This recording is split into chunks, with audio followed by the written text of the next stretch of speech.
put a dollar amount on my time at the Daily Lobo and what it gave me. So I grew up here, and it took me 10 years to get my undergrad degree. And I started as a philosophy English lit major. I thought I was going to be a creative writer. I wanted to do poetry, and I was like, I'm not going to be able to eat. I need to be able to eat. I ended up dropping out for various reasons, and then I came back about 5 years later, and unlike a lot of people's story, I knew exactly what I wanted to do here then. And I wanted to major in journalism and Spanish. And I was going to move to a Latin American country, and I was going to be an English, write for an English newspaper, and that was my goal. And then I went through my program. I actually got a job offer while I was still working at the Lobo as an ME. It was for a local magazine here, Albuquerque Monthly, and I took it, and I thought, oh, I'm just going to do this for a year, and then I'm going to move to Latin America, right? That's what I'm going to do, right?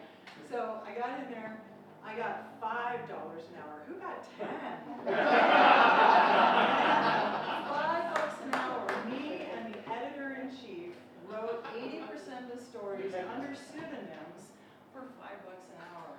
And I could not even pay my student loans. So I ended up actually segueing into technical writing. I started working for a contracting company that contracted with Sandy Labs.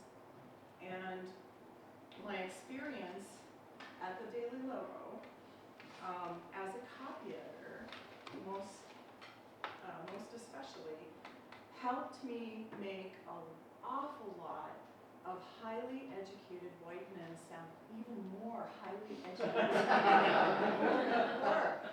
And it was great. It was actually really great. I worked there for maybe 5 or 6 years, and a little software company here that published a 4-color magazine 4 times a year internationally. They had a niche market in basic, really old style of software. I know some of you might remember, maybe not. But they had a global distribution chain, and because I was the only person at the tech writing company that had experience working blue lines and backshop and paste up and all of this, as well as interviewing people in 20 minutes and writing a story about it, as well as writing headlines, placing images and that sort of thing.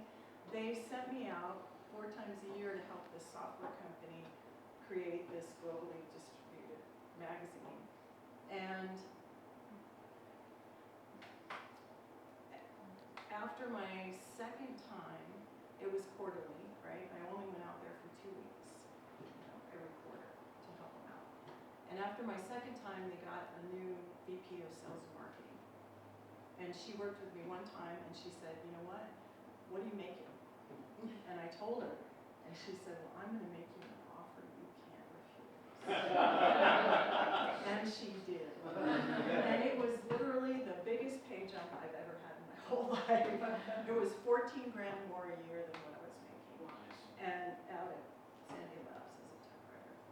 And I was just floored. I was floored. I didn't even know that could happen.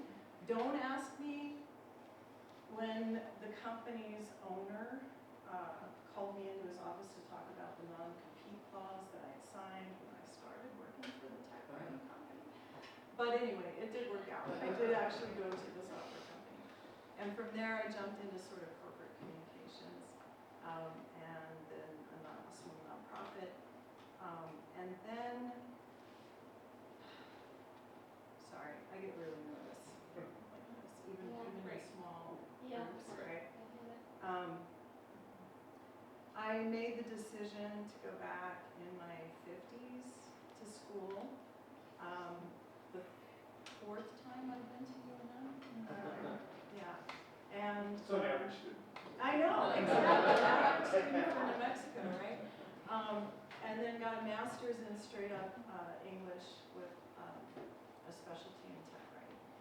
And because I really felt like I I wanted to get out of the position of being in the field and make more people able to tell their own stories in their own voices, right? And that my time in the field was over, but now it's time for me to help other people tell their own stories. And I really feel very strongly that even though my time at the Lobo actually did bump me up in pay, the really most important lessons are probably the ones that the last few speakers, well, everybody here can attest to. And that is that it's really important, I think. It's often hard to make money at a job that's a labor of love. But it's really important to sustain those kind of jobs, right? Because they're really what moves our civilization forward and makes things better for everybody and all of us. We can talk about, there's a huge debate going on now about AI, and I could go on and on and on about my personal opinion that we should embrace the singularity.